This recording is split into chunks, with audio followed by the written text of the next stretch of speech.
Buenas tardes, buenos días, buenas noches, donde quiera que nos estén viendo. Llegamos finalmente al programa número 10 de A Través de la Niebla.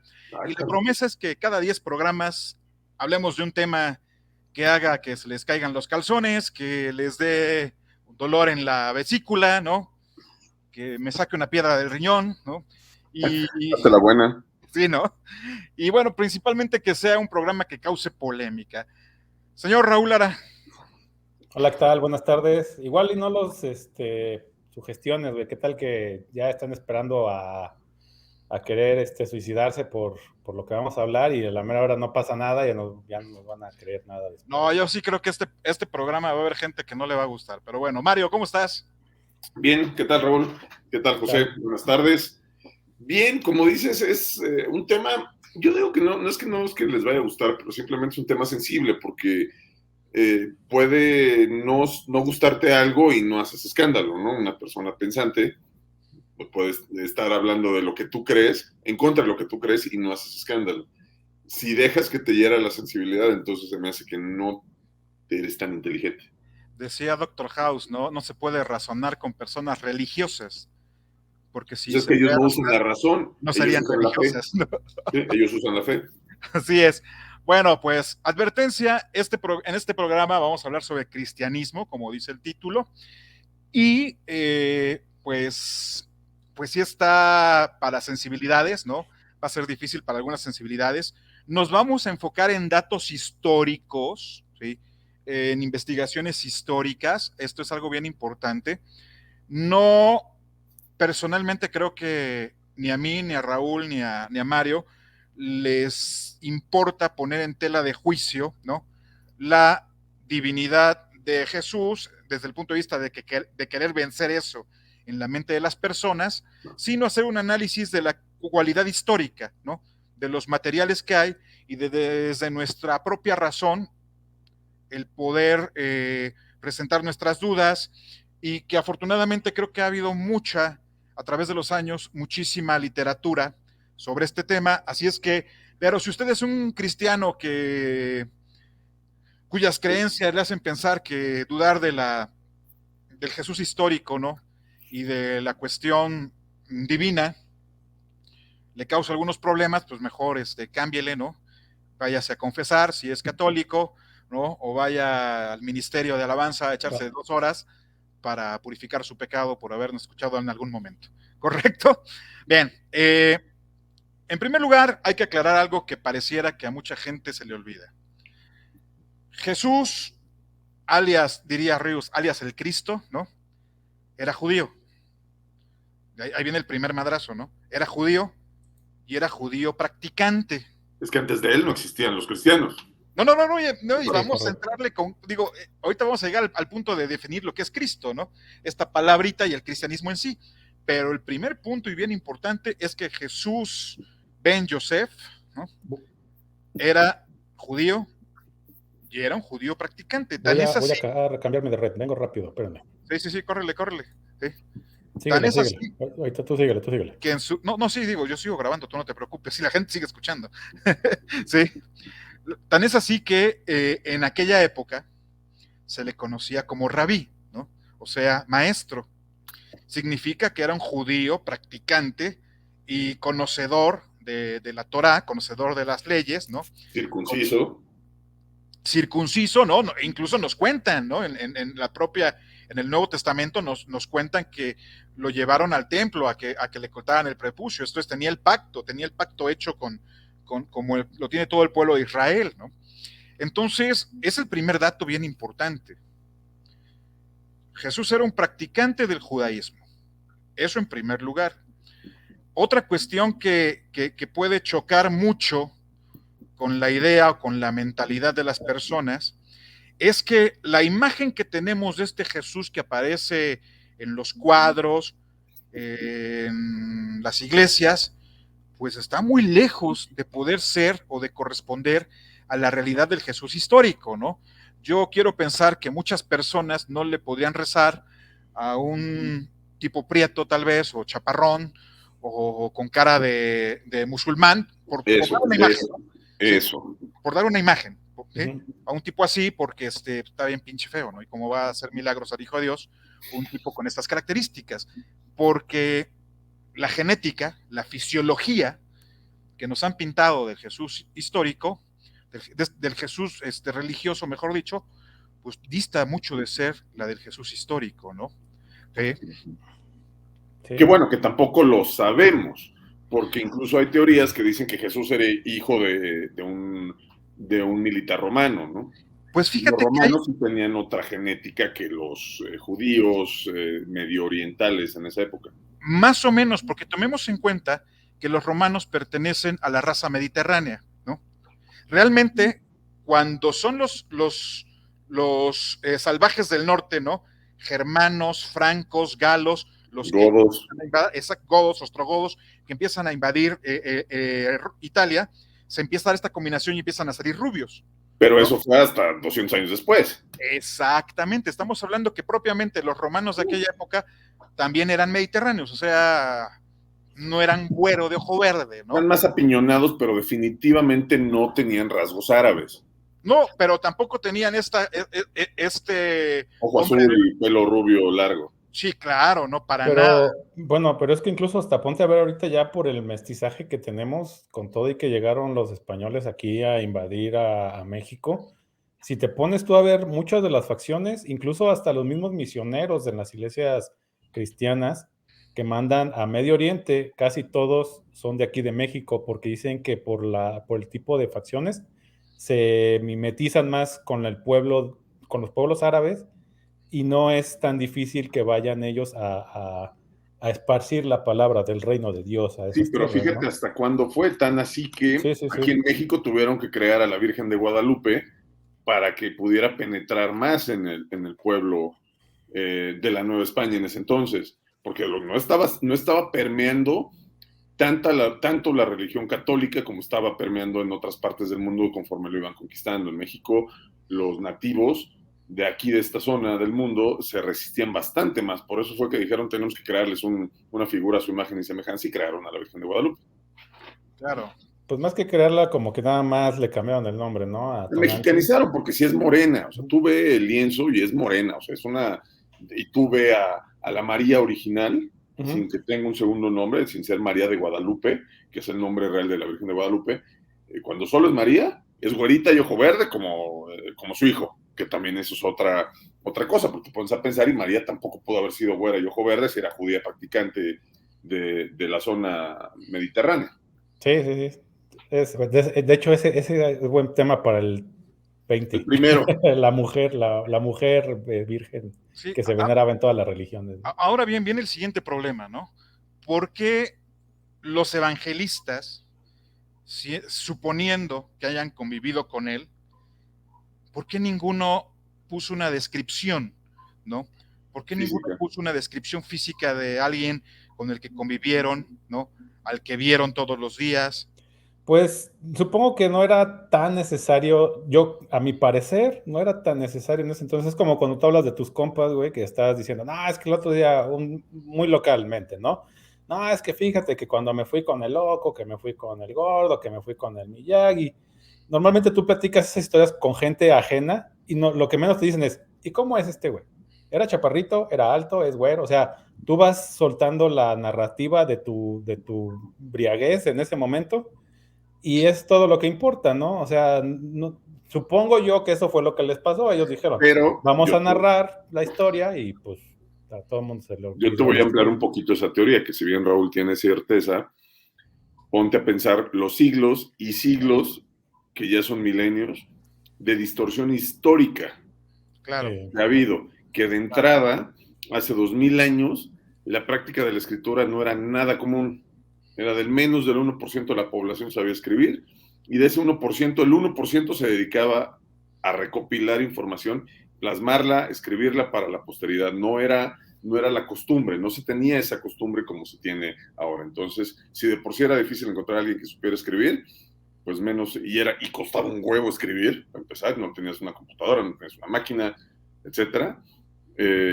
A eso súmale que los manuscritos del Mar Muerto y todos los pergaminos del Mar Muerto, todo eso, estaban incompletos, las traducciones, veto a saber qué veracidad histórica pueden llegar a tener.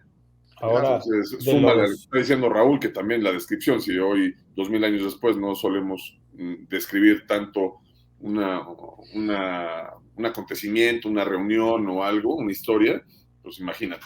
La otra que también hay que tener en cuenta es que de los 4 evangelios y prácticamente de todos los libros del Nuevo Testamento, los que son escritos por alguien que sí estuvo con Jesús fueron el Evangelio de Juan, el Apocalipsis, Judas y Santiago, ¿no? Que ellos, Judas y Santiago eran hermanos de Jesús. No estás hablando ahí falta Marcos, Lucas. No, por eso, pero ellos no fueron discípulos de Jesús, ellos no estuvieron. ¿No? Lucas fue, Marcos fue chalán de Pedro. Y sí, Lucas, pero ahí estaba, lo conocía. Pedro también tiene sus cartas. De hecho, Lucas era lo que le platicaba a Pedro y de ahí él fue. No, Marcos fue lo que le platicaba a Pedro y de ahí. Si te puedes tú a ver, Marcos era una especie de youtuber paranormal. Ponte a ver todo el libro de Marcos es endemoniados y cosas aquí de poder y liberaciones y cosas así. Digo, ese güey era como que. O sea, era como tú, güey. Andas de peor, güey. Pero también estuvo Juan y también estuvo Pedro y ambos escribieron. Es que hay que distinguir. Pedro, ¿no? Hay si que está distinguir. la primera, segunda y tercera de Pedro. Pero hay un Juan Evangelista. Sí. Que. No, pero eso fue que Juan el Apóstol.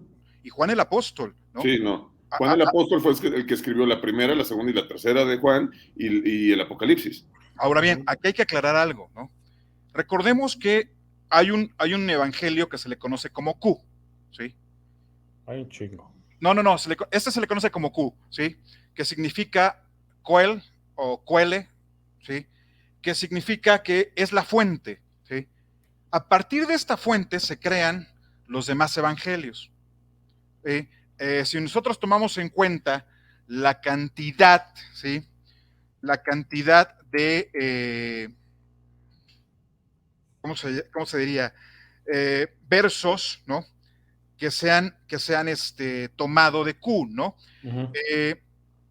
Se considera, ¿no?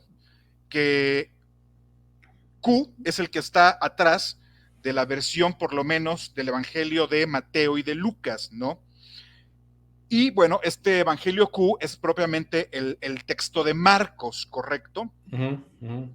Desde más o menos 1900 se acepta esto. Pero, ¿por qué estamos entrando a este panorama? ¿Por qué estamos platicando de esto? Porque como hemos platicado en los últimos 5 programas, tal vez, que ha salido el tema del cristianismo a resaltar en algunos momentos, decía un filósofo, en este momento no me acuerdo del nombre, decía un filósofo, el problema con los cristianos no es que sean seguidores de Cristo, sino precisamente el que no lo sean, ¿no? Uh-huh. Entonces, ¿cuántas muertes, cuántos asesinatos, cuántas persecuciones? No sé si les tocó ver el día de hoy o se enteraron, el día de hoy hubo en Puebla una marcha, ¿sí? Sí. En contra del aborto, ¿no? Y bueno, era toda la organización católica saliendo a las calles a protestar en contra de la legalización del aborto. Y acá la cuestión es, ¿qué están defendiendo y qué tipo de cristianismo están recibiendo? ¿Por qué? ¿Sí? En primer lugar, tenemos esta Q, ¿no? Q se supone, según los estudios que se han hecho, le da el 76% es 76% el Evangelio de Marcos, 41% el Evangelio de Lucas y 46% el Evangelio de Mateo, ¿correcto? Uh-huh.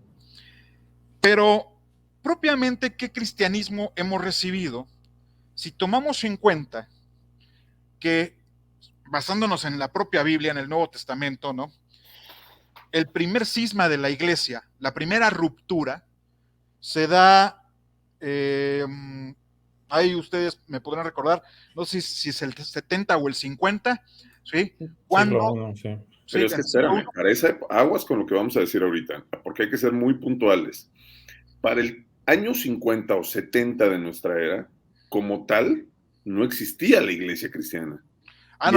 Espérame, existía un culto al recuerdo y a las enseñanzas de Jesús, prolongadas por Pablo de Tarso. Eso por un lado. Por otro, hay que recordar que para esos años todavía seguían siendo prohibido so pena de muerte si te agarraban predicando, practicando y adorando este culto. Porque acuérdate que no viene hasta, no me acuerdo el nombre del emperador ahorita, que en su lecho de muerte se bautiza cristiano Sí. y seguidor de Jesús, y unifica el Imperio Romano. Pero eso Alejandro estamos Magno, hablando de ¿no? 250 años después. Estamos hablando de Constantino, ¿no? Constantino, sí, perdón. Ok, y era un pragmático el güey, para empezar, ¿no? Que sabía lo que le convenía a su pueblo y en su lecho de muerte decide bautizarse y unificar Que como dato curioso dicen que ya prácticamente estaba muerto cuando lo bautizaron, güey. O sea, que nunca fue en vida su bautismo. Por eso te digo, era un pragmático. Pero él antes de morirse se dio cuenta del poder que ya tenía la religión cristiana, que ya no era un culto underground, sino que ya tenía influencia y un alcance que había llegado hasta la mismísima Roma y hasta el Senado. Ahí va la cuestión, ¿no? Dice el maestro Piñero, un gran traductor de la Biblia, ¿sí? El cristianismo no es la religión de Jesús. Es una religión que se creó inspirada en la figura de Jesús. Empecemos por ahí. Un practicante, ¿no? Un reformista tal vez. Y la primera gran bronca se da cuando sus apóstoles, ¿sí?, que han continuado con esta chamba, se empiezan a pelear, porque por un lado tenemos a los judaizantes, que como se les ha llamado, ¿sí?, que nos dice en la propia Biblia, ¿no?, en el propio Nuevo Testamento, ¿no?, que era Santiago, que se dice que era hermano de Jesús, y por otro lado, los que ya habían salido al extranjero, que eran Pablo y Pedro, que decían, Pablo ni siquiera conoció a Jesús, ¿eh? Ojo. No, pero que ya era parte del grupo de apóstoles, ¿no? De hecho, Pablo era perseguidor de cristianos. Y que decía Pablo, ¿no? Oye, está muy cabrón que yo vaya, ¿no? Que yo vaya y le diga a la gente, Jesús era cristiano, era judío, tienes que hacerte la circuncisión, tienes que dejar de comer muchas cosas, ¿no? Tienes que cuidar otras mitzvot, otros mandamientos, pues está muy cañón, ¿no? No van a querer entrarle. Tenemos que armar una creencia más cosmopolita, ¿no? Más adaptada al mundo moderno, que era el mundo griego, ¿correcto? Y esta es la primera gran ruptura. Ahí se crean ya automáticamente dos corrientes distintas, una interna dentro de Israel, ¿no?, dentro de Jerusalén, que es la que persigue la idea del Jesús judío, y otra externa, que es la que empieza a ganar fuerza, ¿sí? Sí. Pero hay que entender que Jesús de Nazaret, que tampoco coincido con el nombre, leía yo hace unos días que es un error de traducción, ¿no? Jesús Nazareno, que eso es bien distinto y eso sí coincide con la imagen histórica, ¿no? Que los nazarenos eran como un grupo una rama de los judíos, ¿no? Que tenían el pelo largo, etcétera, etcétera. Por eso dicen que Jesús podía, o sea, se ve con el pelo largo porque era nazareno. Si no hubiera sido nazareno, lo hubiera tenido que traer corto a huevo. Y nuestros cuadros de ahorita de renacentistas, pues no tendrían razón de ser, ¿no? Serían algo así como Mario. Tienes el micrófono apagado, Mario. Perdón, que si no han visto ese cuadro de Obi-Wan Kenobi. Simón. Ewan McGregor, que lo tiene Ewan McGregor, volador, sí, algo así. Hay que entender que Jesús era un hombre profundamente religioso, pero profundamente religioso judío. ¿Sí? Era un hippie porque predicó el amor. Sí, pero digo, y esa etapa del judaísmo era cuando eran misóginos, pero que ahorita los talibanes son feministas reformistas, casi, ¿no? A comparación de esos tiempos. O sea, es algo en lo que no se fijan también, que era parte de las cosas que él llegó a revolucionar en su momento, en la cual tenía a sus seguidoras mujeres, y eso fue lo que también tuvo mucho que ver para que lo vieran feo los fariseos, ¿no? O sea, que se metía... o sea, hay una frase, no recuerdo qué versículo es, pero cuando Jesús estaba hablando con ellos les decía, es que de Juan el Bautista dicen que no come y que no toma y que es muy extremista, y de mí dicen que soy un borracho y parrandero. Imagínate cómo era Jesús para que le dijera que era un borracho y parrandero, güey.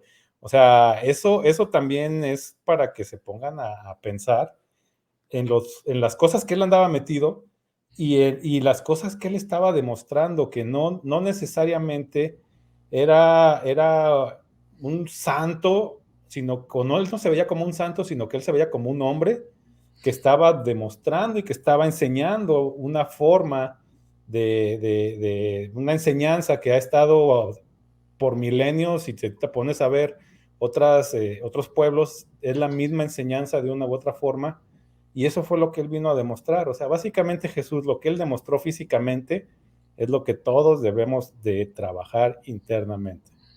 Pero mira, antes de entrar propiamente en la interpretación del mensaje, vamos a analizar punto por punto algunas cuestiones históricas, ¿no? Uh-huh. En primer lugar, tenemos esta desaparición de los 12 años, cuando está en el Templo de Jerusalén, platicando con los sabios, y vuelve a aparecer 18 años después, justamente a los 30, en el Jordán, en el bautizo con el Bautista, ¿no? Uh-huh. Con Juan el Bautista, que tenemos entendido que era su primo. Sí, bueno, su primo. Acá la cuestión es, ¿qué pasa todos esos años?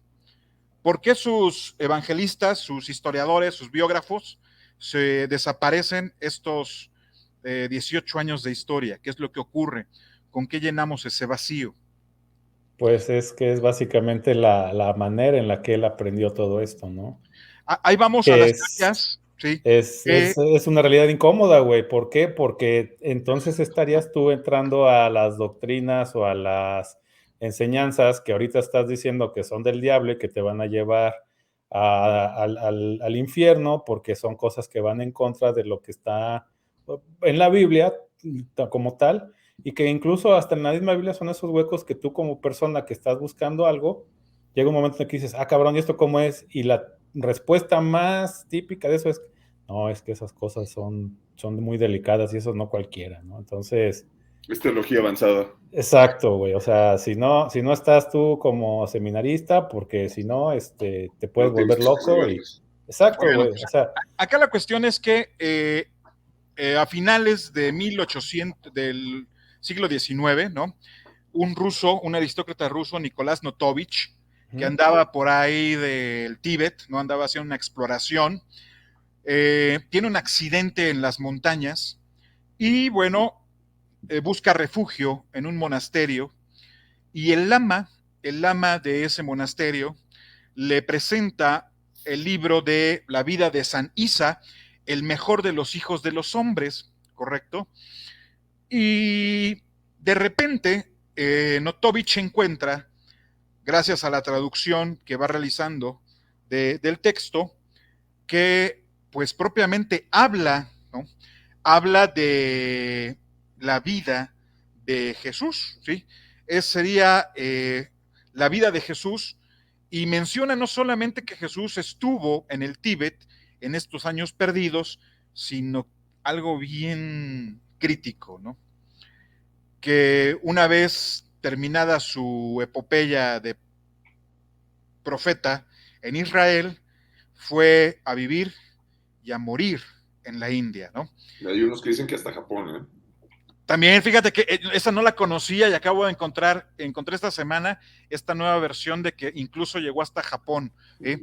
Pero bueno, acá el texto más conocido, la teoría más conocida y más fuerte es la de Notovich, porque después Andreas Faber-Kaiser, otro investigador, continuó con la investigación y visitó, de hecho, hay en Cachemira, ¿no?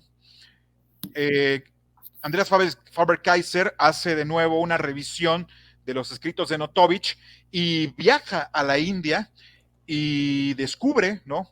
Estos lugares que menciona Notovich en su libro, ¿no? De la vida secreta de Jesús, y explica, ¿no? Explica que es cierto, o sea, que lo que está diciendo Notovich es verdad, que sí existen. Hay una tumba en Srinagar, ¿no? Que los budistas e hindúes respetan porque es la tumba del santo Isa, que es conocido allá como Yus Asaf. Y Yus Asaf, ¿qué significa? El jefe de los purificados, ¿Y qué significa purificado? Significa que es un hombre que se curó de la lepra, ¿no? Entonces se dice que el santo Isa curó de la lepra a algunos y pues lo nombraron Yusuf Asaf, o sea, el líder o el dirigente de los purificados, de aquellos que se curaban de la lepra, y que hizo varios milagros y que predicó el amor, y que decían los monjes budistas que ellos recibían, porque Natovich le preguntaba, ¿no? Este ruso le preguntaba al lama que por qué había sido tan atento, tan amable con él, cuando pues no tenían nada en común con ellos, y decía, no, ¿cómo no? Si tienes cosas en común con nosotros, ya que el profeta al que tú veneras, pues es un profeta que tiene raíces budistas, ¿no? Que aquí no lo damos a conocer como budista propiamente, ¿sí? Es, digamos, un santo menor, es un profeta menor, no está a la altura de Buda, pero pues lo reconocemos como tal. ¿Cuál es la gran bronca acá? La gran bronca acá es que se pone en tela de juicio el gran milagro del cristianismo, ¿no? Que es la resurrección. ¿Sí? Digo, ya ni siquiera hablemos de la virginidad de María, que fue un dogma aprobado casi 1000 años después, ¿no? Que eso es algo que se aprobó mucho después. Pero estamos hablando en primer lugar, ¿sí? De esta cuestión de Es la... que ahí ya nos vamos, ahí acabamos de dar un brinco muy grande del año, por así decirlo, del año 33, que es en el que oficialmente muere Jesús, o bueno, la historia nos dice que muere Jesús, y nos vamos hasta el 325, si mal no me equivoco, que es el primer gran concilio, no se llamaba Vaticano entonces, no existía el Vaticano, pero es el primer gran concilio en donde se mandan a traer a todos los arzobispos del mundo conocido hasta entonces, ¿no? O del mundo cristiano conocido hasta entonces. Y es en donde se discuten este tipo de cosas, ¿no? Olvídate de que hayan discutido cosas tan modernas como el celibato, como los votos, etcétera, etcétera. No, hasta el 325 se discutió la divinidad de Cristo.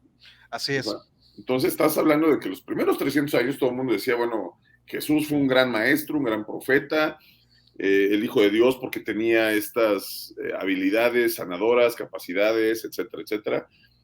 Pero hasta ahí era un hombre normal, con todas las cosas buenas y malas que llegó a ser. Entonces, hay un brinco muy grande, pero bueno, sabemos también que hace 2000 años el tiempo pasaba mucho más lento y fue hasta 300 años que los obispos se pusieron de acuerdo y dijeron, sí, Jesús fue divino, murió y resucitó y se fue al cielo. Pero antes de eso no había nada. Entonces ahí ya damos un brinco histórico, pero un punto de inflexión para la religión, porque en todos los demás concilios subsecuentes no hubo un cambio tan drástico de dirección en la creencia principal. Esto que estás mencionando es bien importante, Mario, y tal vez voy a extenderme un poco más sobre eso para tratar de aclarar el punto que queremos mencionar acá.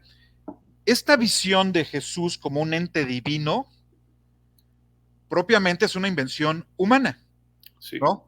Aguas aquí porque se nos desconectaron 10 personas en este momento. ¿Sí? Menciona el maestro Piñeiro, ¿no? Que es en parte en lo que nos basamos en la investigación. Durante los primeros 200 años de existencia de esta filosofía, ¿sí? O sea, 200 años después de la muerte de Jesús, había cristianos que negaban que fuera Dios, ¿sí? Había cristianos que negaban a Pablo de Tarso y la doctrina de Pablo, ¿sí? Y que denominaban a Jesús como un falso profeta, ¿sí? Mejor dicho, que denominaban a Pablo como un falso profeta. Había cristianos proféticos, ¿no? Había cristianos que negaban la validez de las escrituras sagradas, cristianos que negaban la encarnación verdadera de Jesús, cristianos que negaban la resurrección futura, cristianos que promocionaban la independencia de las mujeres, cristianos que negaban el cuerpo y el mundo y promovían el ascetismo, y cristianos que promovían una vida libre y más o menos libertina. Pero no había herejes. Que acabas de describir las denominaciones cristianas que existen ahorita, güey. O sea, entre los bautistas, la última es la de los católicos, la más libertina. Sí, pero o sea, no había herejía, ¿correcto? Es que ni ahorita se ponen de acuerdo, güey, entre las mismas denominaciones que son cristianas, güey. Si tú te puedes hablar con alguien que sea pentecostés y alguien que sea un bautista, un metodista, Mira, yo tenía unas broncas con mi abuelo, güey, así intensas, porque me decía que cuando yo me bauticé en la iglesia bautista, como me habían bautizado en el nombre del Padre, del Hijo y del Espíritu Santo, que no valía mi bautismo porque el bautismo de a de veras era en el nombre de Jesús, así tal cual. Claro. Y te sacaba, y las dos iglesias te podían sacar versículos diciendo que por qué estaba bien en el nombre de Jesucristo, y los otros que por qué estaba bien en el nombre del Padre, del Hijo y del Espíritu Santo. Y nada más por eso, güey, hay un desmadre como no tienes idea. Y que si el bautismo te salva y que si no te salva, que es nada más un símbolo. O sea, si es ahorita, güey. Ahora imagínate en ese entonces que pues todo el mundo quería tener la razón porque había estado con el de veras, güey, ahí en vivo. Pues peor. Pero bueno, acá la cuestión es que tenemos que aclarar, ¿no? En primer lugar, la bronca no es que haya tantas versiones. La bronca es este señalamiento que hacen unos a otros, ¿no? Como si fueran poseedores de la verdad total, cuando el propio Jesús dijo que no había que ver la paja en el ojo del vecino, ¿no? Cuando uno traía cargando la viga. ¿Sí? La cuestión es esta. Vamos a analizar algunos datos históricos, ¿no? En primer lugar, la fecha de nacimiento de Jesús creo que ya se popularizó 24 de diciembre. Sí, man. Lo cual no es posible porque la cuestión histórica, el censo que se llevó a cabo, ¿sí? Según la historia, este censo que llevó a cabo Herodes en Judea fue aproximadamente 6 años antes y pues no fue el 24 de diciembre. La iglesia... No, bueno, aparte, cosmológicamente, el trazo de la famosa estrella de Belén, o su equivalente hoy en día, no era visible en esas épocas. Sí, no. Y además te digo que los datos históricos no nos cuadran, ¿no? Sí, porque no coincide con lo que la historia nos dice. O sea, sí existió este censo, pero si según como dicen los evangelios, nace durante el censo, ¿sí? Pues entonces, fue justamente en el año 7 antes de Cristo, ¿no? Y fíjense que un teórico, Johannes Kepler, ¿sí? Que no fue cualquier, Ahí nomás. Sí, no fue cualquier ignorante o cualquier astrólogo, ¿no? Cualquier güey. Sí, no fue cualquier güey, no era un astrólogo de esos que te leen la suerte, ¿no? Era un astrónomo con profundos conocimientos matemáticos. Él sí creía que hubo esta estrella Belén, pero dice, tomando en cuenta que fue una conjunción entre Júpiter y Saturno, ¿sí? Pues fue en el año 7 antes de Cristo, ¿no? O sea, propiamente, ahorita sería el 2028, ¿no? El 2021. Pero déjame te digo, para la capacidad de recopilación de datos de esa época, 7 años de diferencia, no lo hicieron tan mal. No son tan errados. JJ Benítez decía que es un ovni, que es de sus ovnis favoritos de la Biblia, güey. ¿No has visto esos? Sí, he leído a JJ Benítez que digo, ay, bueno. También, tiene 2, 3 libros, güey. El libro de Caballo por ejemplo, el libro de Caballo de Troya está chido, hubiera estado chido porque puedes sacar 2, 3 cosillas para lo que ahorita estamos hablando, que está también. ¿Estás de acuerdo? Es como el Código Da Vinci, lo mismo. Sí, digo, para mí la película de Mel Gibson, La Pasión de Cristo, se basa en la descripción que hace JJ Benítez de Caballo de Troya. Sí, claro, totalmente. O sea, está así como que copió el texto de Caballo de Troya de lo que narra JJ Benítez y lo puso en la película. Pero bueno, en primer lugar, las fechas, ¿no? ¿Por qué celebramos Navidad el 24 de diciembre? Porque es la noche más larga del año, o era la noche más larga del año. El 25 de diciembre, exactamente, el nacimiento del sol. Digo, es una fiesta pagana. Totalmente. Sí, por ahí. Empecemos con que Jesús nace como Apolo, como muchos dioses solares, nace la madrugada del 25 de diciembre, porque es la fecha en la que vuelve a salir el sol después de la noche más larga del año. Ahí viene la primera bronca, ¿no? En segundo lugar, esta cuestión de la... Mande, sí, dígame, señor. Espera. La noche más larga del año es cuando entra el invierno. Exactamente. Entonces estamos hablando de que es en diciembre, porque ahorita lo acabas de decir, creo que lo dijiste al revés, si no te malentendí. El día más largo es ahorita en julio, en, sí, claro, sí. en agosto, junio. perdón. Junio. En junio, perdón, sí es cuando entra 23 de junio, el día de San Juan. Así es. 21, ¿no?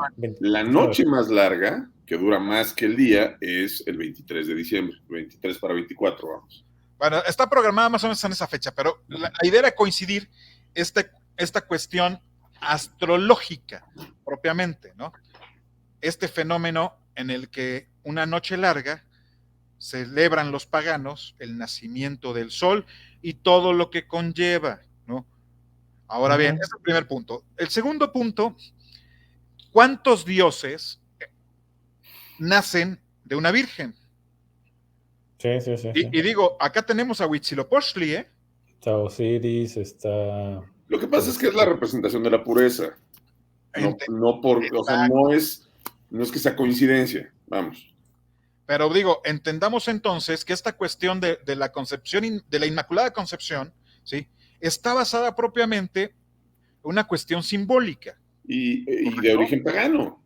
De nuevo, otra cuestión pagana, ¿no? Pero es que ahí viene la influencia, porque volvemos a lo mismo. Hasta antes del siglo II no se entendía en la pureza ni estos conceptos de la divinidad y virginidad. Esto viene hasta el Concilio de Nicea, en donde se define que tenía que ser de origen puro. Pero ¿quiénes eran los grandes influyentes de esto? Ya eran los romanos, que la mayoría habían sido criados en la cultura pagana, en la politeísta y demás. Entonces, por eso, este origen de la Inmaculada Concepción, como tú lo cuentas, tiene su origen en los dioses romanos y griegos, previos al cristianismo. No, y desde atrás, digo, Krishna, ¿no? Krishna nace de igual, ¿no? Por ahí no sé qué tanta influencia hayan tenido en el cristianismo. Yo lo que veo es que en el momento en que el Imperio Romano se vuelve cristiano por Constantino, que fue mandato, entonces, bueno, todos dijeron, vamos a influir en la nueva religión, vamos a darle estructura, porque antes de eso no tenía mucha estructura. No, pero sí, yo creo que sí es como que una estrategia de publicidad, ¿no? Es que aquí siento yo que, bueno, si nos vamos ya a algo más intenso, por así describirlo, decirlo o ponerle un nombre, el camino a la autorrealización es el mismo para todos. Por eso es que hay muchos personajes como los que describía este ruso que había encontrado en el Tíbet. Posiblemente no era Jesucristo, el judío, maestro, que desde el que estamos hablando ahorita, sino que era otro iluminado que tenía pues, la misma preparación, que había hecho lo mismo, y por eso podía también tener ese tipo de obras, ¿no? Incluso el mismo Jesucristo dijo, todas las cosas que yo he hecho y aún mayores ustedes las harán. O sea, no dijo otra cosa. Entonces, la enseñanza es la misma. Y ha habido muchos más grandes maestros a lo largo de nuestra historia conocida que han hecho exactamente lo mismo de una u otra manera. Llámese Buda, llámese Krishna, llámese Mahoma, llámese Quetzalcóatl, llámese Jesucristo, todos han sido diferentes maestros y por eso es que muchas veces dicen, no, es que Jesucristo estuvo en tal y tal lado, o sea, porque en su concepción no pueden ver a más gente que tenga ese grado de iluminación, de enseñanza y que tenga ese nivel, vamos a llamarle no de perfección, sino de evolución interna, y por eso lo tienen que decir, es que es Jesucristo porque pues nomás Él es el chido, ¿no? El siguiente punto, ¿no? Este término de Cristo no es algo que fuera ni usado por Él, ni dicho por Él, ¿no? Este término de Cristo ya vino después de que el producto mercadológico se empezó a vender en el extranjero, ¿no? Ya que sí, digo, propiamente, pues es el nombre que le ponen para que se venda entre los griegos, ¿no? Cristos, ¿no? Esto totalmente, digamos que es el nombre del producto, porque no tiene nada que ver con Yehoshua, ¿no? Que es totalmente distinto. ¿Estás de acuerdo? Incluso el nombre de Jesús. Es parte de una máxima que existe que dice que de 1000 que me dicen padre, uno es mi hijo. Y de 1000 que son mis hijos, o de 1000 que son mis hijos, uno se cristifica, ¿no? Entonces, sí, algo así era. El chiste es eso, ¿no? O sea, Por ahí va, estilo Chapulín Colorado, ¿no? Pero en esencia ese es el tema. La idea es esa. Y ese es el Cristo es el tener todos tus cuerpos, es el superhombre del que hablaba Nietzsche, ¿no? ¿Sí era Nietzsche? Hombre, No, el superhombre. Sí, el sí, superhombre. Federico Nietzsche. Sí, entonces esa misma enseñanza que él está dando y que lo toman como filosofía, no lo ven como algo religioso. ¿Por qué? Porque es que no es religión, es una forma de ser, es una forma de tú conocerte, exacto, de evolucionar. Y cuando llegas a ese nivel, entonces es que puedes decir que eres Cristo, ¿no? Un Buda era un Cristo. Digamos que para Quetzalcóatl era un Cristo, Jesucristo era un Cristo. Para los lamas, entonces era los que alcanzaron el nirvana, de algún modo. No, los que alcanzan un alto grado de desarrollo espiritual. Es que es esto, ¿no? Bueno, Quetzalcóatl, hay la teoría de que era español o europeo. El gran problema cuando convertimos la espiritualidad en religión, ¿no? Ahí viene la gran bronca, porque como dice Raúl, finalmente la propuesta de luego el nombre de Jesús, ¿no? Que es otro invento. Porque Yeshua. propiamente tendría que ser Josué. Sí. Sí. Que de hecho hasta la misma Biblia, ¿no? Decía en las profecías de Isaías que iba a ser Emanuel. Emanuel, ¿no? Ajá. Pero la bronca realmente es que tendría que ser Josué y Joshua, ¿sí? La bronca es que para hacerlo más especial y al traducirlo al griego, se convierte en Jesús, ¿sí? Es esta transliteración del nombre, pero bueno, acá ha habido un error, ¿no? Pero fue algo especial también para separarlo de este Josué, de este Yehoshua del Antiguo Testamento, ¿no? Sí. Ahora bien, la muerte. La muerte en cruz es una muerte que, hablando en derecho romano propiamente, solamente se daba a sediciosos, esto es a criminales políticos, ¿correcto? Ahí está el primer punto. El cual Jesús de algún modo lo fue, por cómo lo tildaron de revoltoso de entrada, pues destrozas el templo, luego contradices a los maestros. Aquí viene el cambio. Hay que ver que en la Biblia, los que cargan con la muerte de Jesús son los judíos. Sí. Porque regresamos a Constantino. A Constantino no le convenía que cuando se convirtiera Jesús en el Dios del imperio, los romanos cargaran con la bronca. Sí. Claro.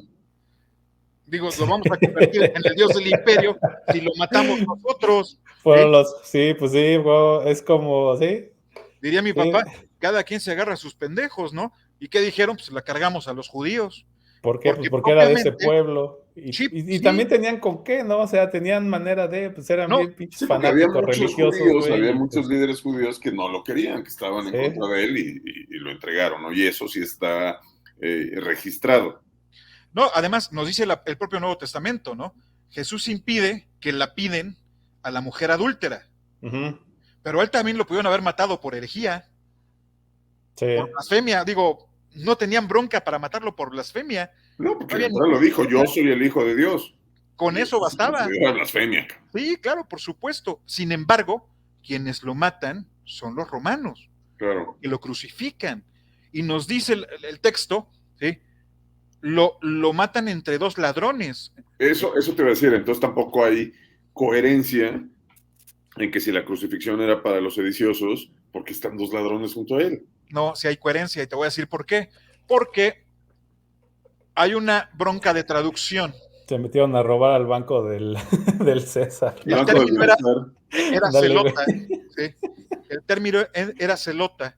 Ajá. Y era un grupo revolucionario en contra de los romanos. ¿Sí? Entonces, tiene mucho sentido cuando ves que ponen al jefe de los sediciosos en medio de dos celotas, en medio de dos revolucionarios. Ponen al patrón, digamos, en medio de sus compinches. Sí tiene cierta lógica, ¿no? Ahora bien, la cuestión de la crucifixión era especialmente que fuera una tortura muy larga, para que la gente le perdiera el miedo, le agarrara miedo, ¿sí?, a meterse con los romanos. Hay que recordar que a Espartaco, por ejemplo, y a todos los que pelearon con él en la guerra de los esclavos, los crucifican en la Vía Apia, ¿no?, para que quede el recuerdo para el resto de los esclavos y no se vuelvan a atrever a hacer esto, ¿no? Entonces, la idea es que el cuerpo dure mucho tiempo colgado, en primer lugar. En segundo lugar, una vez que muere el preso, la idea no era bajarlo, sino que los cuervos, los buitres se le comieran el cuerpo para que fuera una cuestión de horrorizar realmente a cualquier otro que tuviera la intención de espantarse o de rebelarse en contra de los romanos. Y acá vemos que Jesús apenas si dura unas de 3 a 6 horas en la cruz, ¿no? Que incluso nos dice el Evangelio, se sorprenden cuando le dicen que ya se murió y Pilato dice, chinga, ¿cómo que ya se murió? ¿Sí? ¿Por qué me están pidiendo el cuerpo? Sí, porque pues, también, bueno, hay que también ver pues, la chinga que le pusieron antes, ¿no? O sea, iba todo deshidratado, desvelado, puteado, güey, o sea, pues sí tenía mucho camino recorrido y pues sí tenía cierta condición después de todo lo que anduvo ahí, pues llevando su enseñanza y curando gente y ayudando a quien lo ocupaba. Y tenía cierta condición y pues ya cuando lo tuvieron ahí a pan y reata toda la noche, güey, pues también era humano, o sea, pues, digo, güey, si tú nomás deja de tomar agua tantito, güey, y salte tantito a correr y que te den 2, 3 madrazos y a ver cuánto tiempo aguantas, ¿no? Si tú tomas por una piedra en el riñón, ya no pudimos grabar un programa, güey, ahora imagínate. Esto es idiota. Digo. Bueno, la cuestión es esta, ¿no? Se sigue poniendo en duda la cuestión de la muerte, ¿no? Porque históricamente, basado en estos datos, pues no da, ¿o sí? No, da. Pues, de hecho... En segundo lugar, la otra costumbre era romperle las piernas, exacto, para hacerlo más rápido, a los crucificados, para que al momento de romper las piernas, el colgarlos, ya se asfixiaran. ¿sí? No le rompen las piernas. Pero eso es por tradición judía. Se supone que los familiares piden que se respete eso, porque a los judíos técnicamente no es un tema de la fractura de huesos, ¿no? Creo que prácticamente si te rompes un hueso no puedes entrar al cielo. Una cosa así, para ponerlo en palabras muy burdas. Entonces creo que su mamá, su hermano, etcétera, son los que piden que por favor no se le rompan las rodillas prácticamente, ¿no? Que era lo que se desprendía y el cuerpo colgaba. La otra cuestión entonces, hay que comprender, o a mí me gustaría, porque el tiempo se nos fue volando, este tema nos picó y se fue volando, hay que ponernos a recapacitar un poco en lo que decía Mario al inicio, ¿no?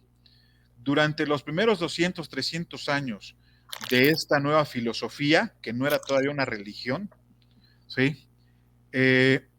Muchos cristianos eran judíos practicantes, ¿sí? Eso en primer lugar. Ni siquiera se llamaban cristianos, empezando por ahí, ¿no? Empezando por ahí. Jesús no vino a crear una religión, ¿no? Jesús vino a reformarla en la que ya estaba y fue un predicador y un practicante del judaísmo, ¿sí? Tan es así que la última cena, pues es cumplir una de las tradiciones más importantes del pueblo judío, la cena de Pascua, ¿no? El Pesaj. Entonces, esa es la otra tradición, ¿no? Vive conforme la mayor parte de los mandamientos, ¿no? Y yo creo que lo que él intenta hacer es que la gente precisamente abandone la religión judía y viva la espiritualidad judía, ¿no?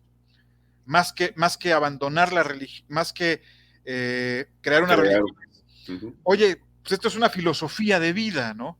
¿Sí? El judaísmo que nos enseña Moisés es una especie de filosofía de vida que te va a ir muy chingón y vas a cambiar, y va a cambiar tu vida si la practicas, ¿no?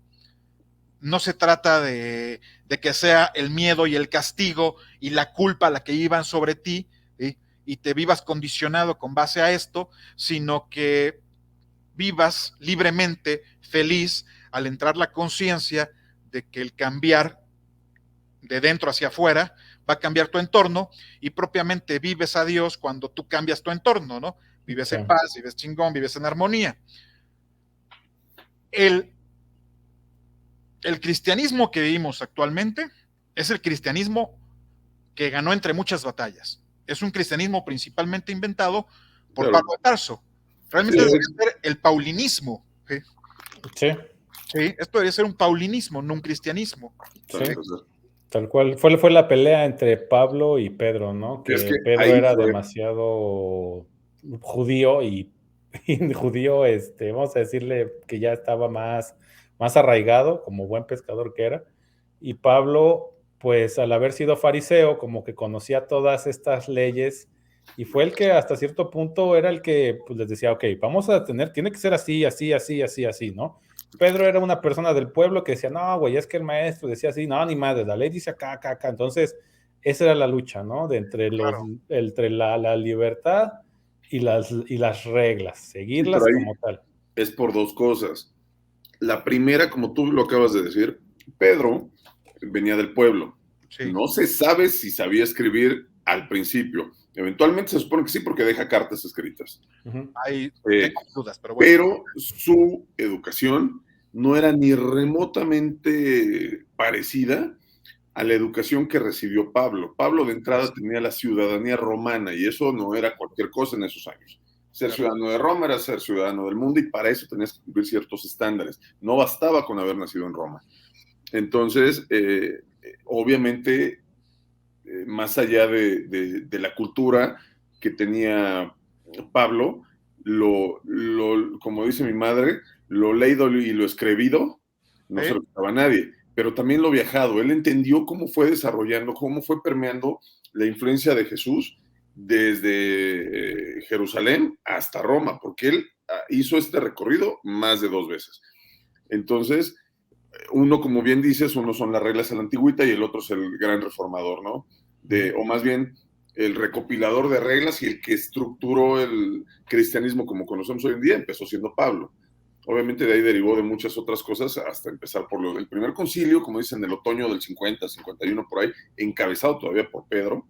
Fue muy estricto, pero fue muy nada más de decidir, nos vamos a denominar así, vamos a hacer esto y vamos a hacer lo otro, pero no tocaron los puntos medulares para fundar una religión, porque no era la intención de Pedro fundar una religión, era más Es bien que continuar las enseñanzas del maestro. ahí ya desde ese entonces estaban diciendo que ya la venida, que ya era el fin del mundo y venía ahora sí que era la venida de Cristo, ¿no? Que era la parte de las profecías. Desde ese momento pensaban que era luego, o sea, no creían que iban a pasar 2000 años después de ese pedo, ¿no? Entonces, casi todo lo que ellos hacían era diciendo, ¿y qué es lo que sigue pasando en muchas, vamos a decirle, movimientos actuales? Se basan en el fin del mundo, ya viene el fin del mundo y nosotros tenemos la verdad y nosotros vamos a ir al cielo. Entonces, básicamente mucho de eso, si te pones a ver, era esa parte, ¿no? Predicaban la segunda venida de Jesucristo desde ese entonces hasta la fecha. Entonces, era en lo que se enfocaron y ese fue el problema, que no se enfocaron en la verdadera enseñanza de trabaja contigo mismo para que puedas ser uno con el Padre, que era lo que se la pasaba diciendo Jesucristo, ¿no? Sí, ayer ya se dedicaron a meterte miedo. Sí, exacto, desde ahí, güey. Ahora bien, Jesús resume su filosofía en una frase que no es propiamente cristiana. De nuevo, ¿no? Él se basa en el Levítico 19:18. Dice, amarás a tu prójimo como a ti mismo. Amarás a Dios por sobre todas las cosas y amarás a tu prójimo como a ti mismo. Pero decía Jesús, el 11º mandamiento, ¿no? Mandé el 11º, exacto. Ámense, se supone que es lo que les dijo, esta enseñanza les dejo, sí. Ámense los unos a los otros como yo los he amado. Sí, pero a lo que voy es que en el propio Talmud, ¿no? En el propio Talmud, los rabinos hacen esta reflexión que puedes resumir toda la Torah en esta frase de Levítico, ¿no? Beaftale rajaka moja, o sea, amarás a tu prójimo como a ti mismo, no hay más, ¿sí? Finalmente es la idea, o sea, Jesús viene con esta idea, ¿no? Sí. Es que los 10 mandamientos se dividen en eso, o sea, la manera en la que debes de estar frente a Dios y la manera en la que debes de estar frente a tus semejantes, ¿no? que es al principio que amarás a Dios por sobre todas las cosas, etcétera, etcétera. Y luego no robarás, no matarás, honrarás a tu padre y tu madre. O sea, esa es ya la relación con las personas. La primera parte es la relación con Dios, la segunda con las personas. Y es lo que dijo, ¿no? Que ahí viene otra cuestión, ¿no? Otra cuestión referente al miedo, ¿sí? Otra cuestión referente al miedo de lo que platicaban. Hay también una cuestión de traducción ahí un poco errónea. Nosotros le decimos los 10 mandamientos, pero son los 10 enunciados. Porque que Moisés fue la primera persona que bajó datos de la nube hacia una tableta. Exactamente.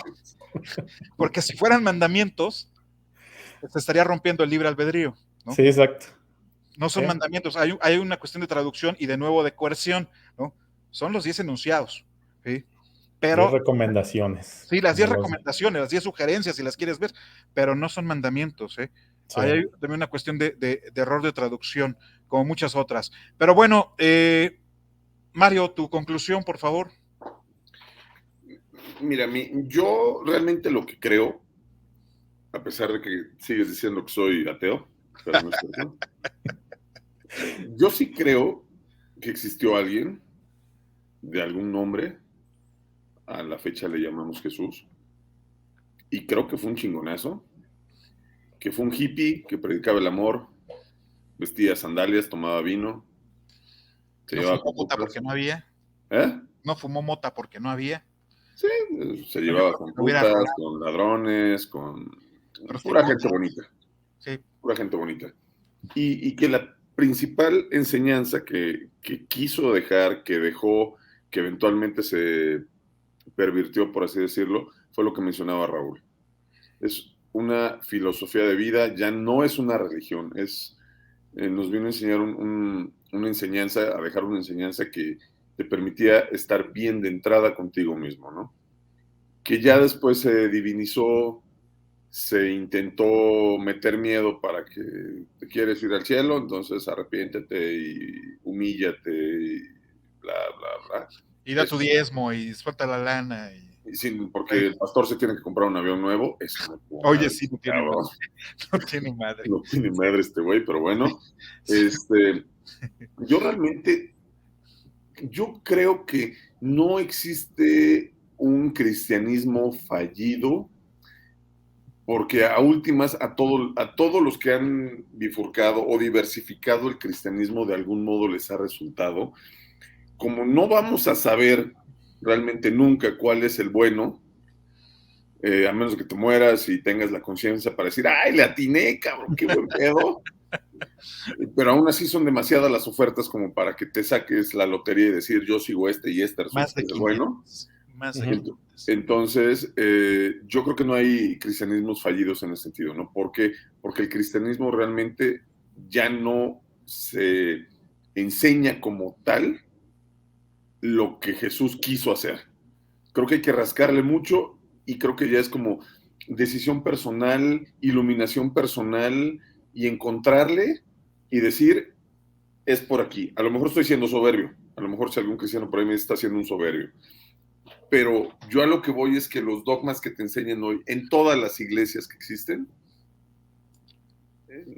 no voy a decir que son incorrectos, que no soy poseedor de la verdad, si no sería yo una religión también, pero creo que ya no se predica la razón principal que Jesús predicaba.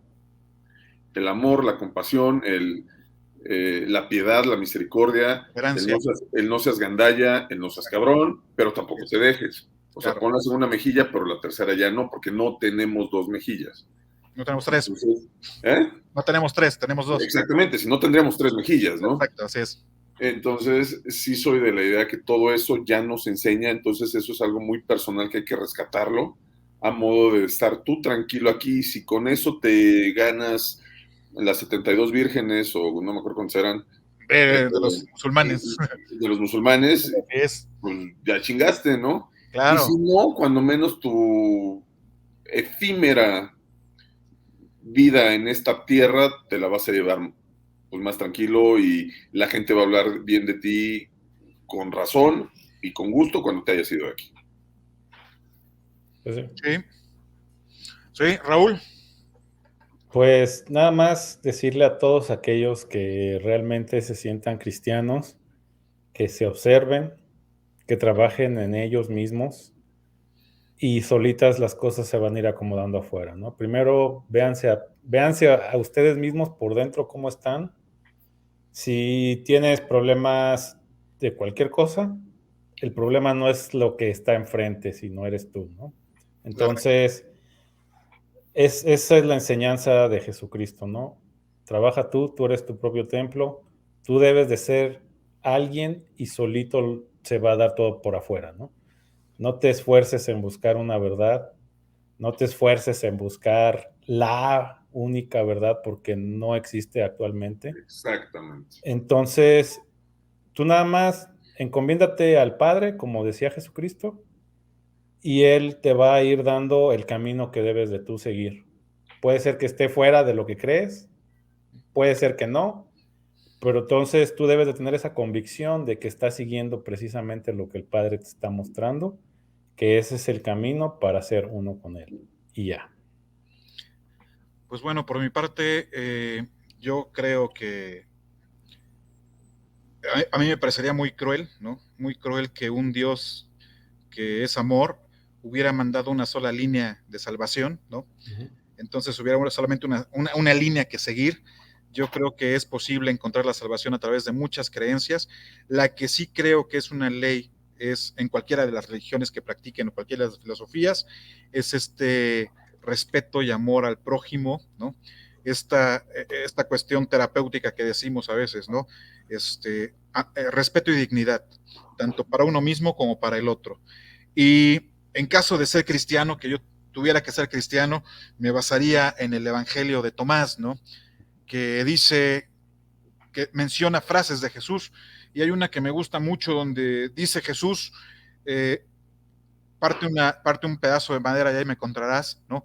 Levanto una roca y ahí estoy, no hacen falta edificios para buscarme, ¿no? Ni Yo, aviones. exactamente, yo creo que esta relación con Dios es una relación privada, íntima, y que más que buscar el intermediario humano o buscar al sabio, al sacerdote, al pastor, al mago, a lo que sea, yo creo que tenemos a un Cristo, a un Mesías interno, ¿no? Que funciona como regulador de lo que hacemos bien y de lo que hacemos mal. La bronca es que es mucho más sencillo callar esa voz que nos dice, oye, güey, por ahí no va, ¿no?